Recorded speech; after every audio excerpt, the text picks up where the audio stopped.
least 12 various crosswalks in Silicon Valley cities were hacked over the weekend with a message purportedly from Elon Musk or Mark Zuckerberg.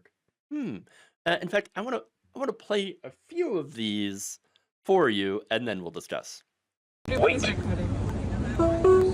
Hi, this is Elon Musk, and I'd like to personally welcome you to Palo Alto. You know, people keep saying cancer is bad, but have you tried being a cancer? It's awesome. Call me Elon Oma. Lawrence Street. Walk site is under cross.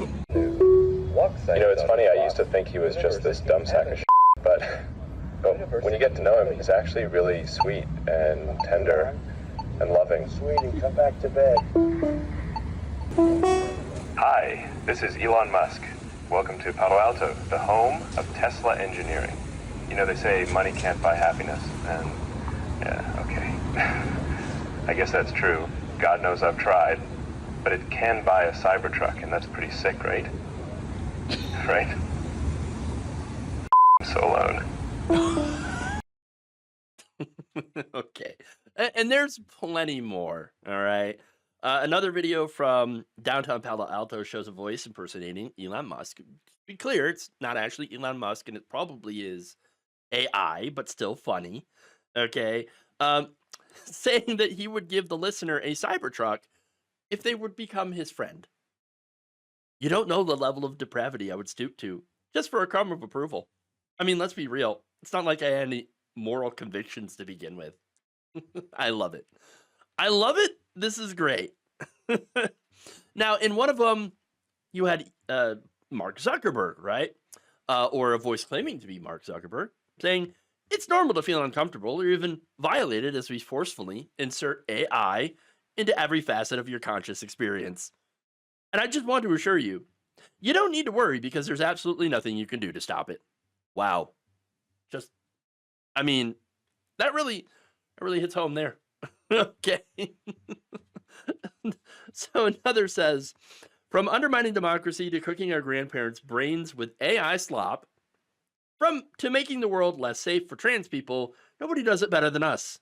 And I think that's pretty neat. Zuck out. These are great. There's nothing better than trolling terrible billionaires. Okay. Now, reaction to this is about what you would expect here. People having lots of fun. Celeste NG over at BlueSky said, everything you do, no matter how small, to remind people that the wannabe dictators you are actually sad, scared, fallible little boys is helpful. The more we laugh at them, the less fearsome they are, and the easier it is to wrest power back from them. And that is the thing. Trump, Musk, Zuckerberg, Peter Thiel, all of them, they really do want people to be afraid of them. Some more than others, obviously. Others just want respect, love, people to simp for them, acceptance, all that stuff. I think they deserve none of that. These guys are nothing more than parasites on our society. Okay? Oh, but what are you talking about? They make stuff. No, workers make stuff. The workers make stuff. These guys, they're just out there claiming credit for all of it. Okay? That's all these people do. Okay? They're not inventing things. Elon Musk doesn't invent anything. Mark Zuckerberg just made a social media site that originally started to rate the attractiveness of college girls. That's not making society any better. Come on. No, the stuff that they've made are either things that we can do without, or things that our government actually funded to a pretty large degree. Again, Facebook, okay, when it comes to Facebook, what product are they putting out? They don't put out a product because the product is us. Okay.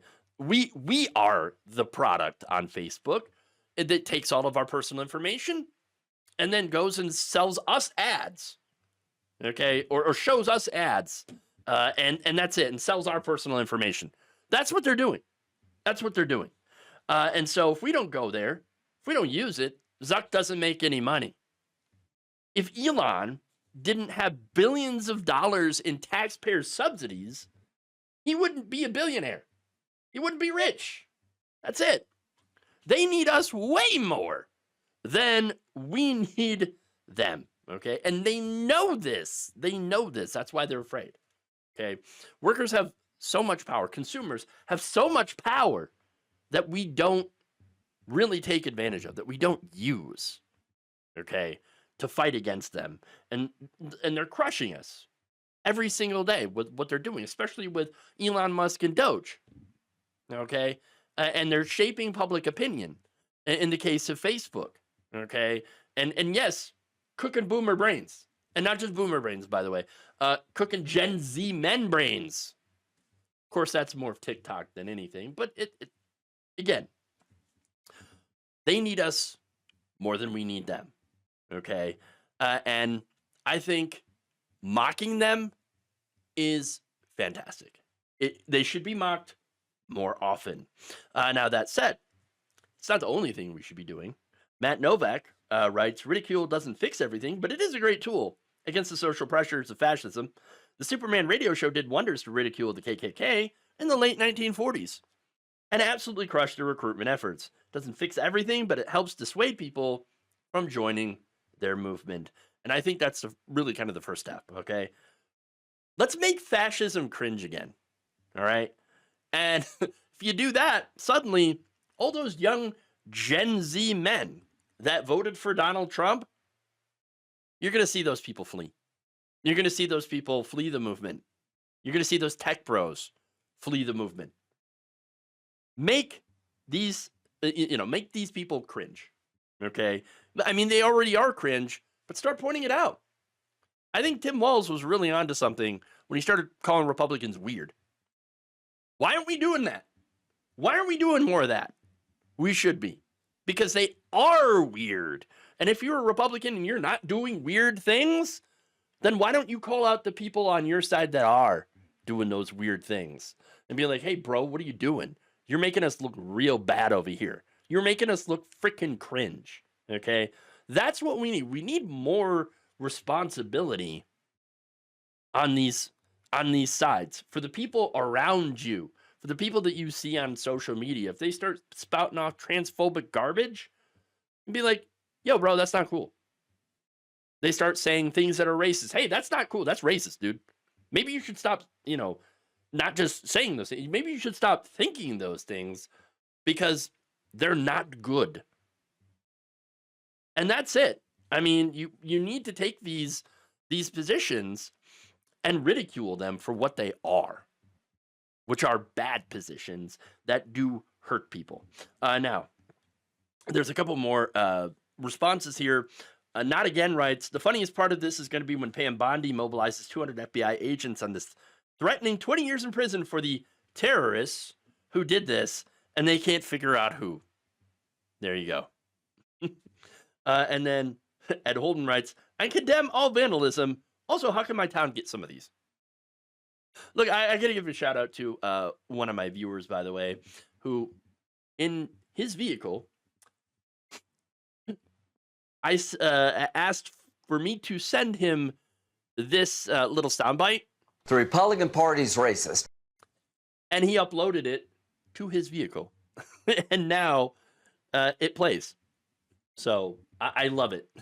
It's, once again, trolling bad people, trolling billionaires is a good thing. Now, there was a little bit of concern, though, about blind people being able to use those crosswalks. But that beeping walk signal, the chimes, they still did work. So at the end of the day, if it doesn't hurt anybody and these crosswalks still do the job, then I am all for this. Thank you for watching. If you enjoyed this video, please like, share, subscribe, hit the bell icon in order to get notified whenever a new video is released. And if you want to support independent, progressive media through this difficult time where it seems like everybody is shutting down, you can become a member on our YouTube page, you can become a subscriber on Facebook, or you can go to my Patreon. It's patreon.com/ Jeff Waldorf. Thank you.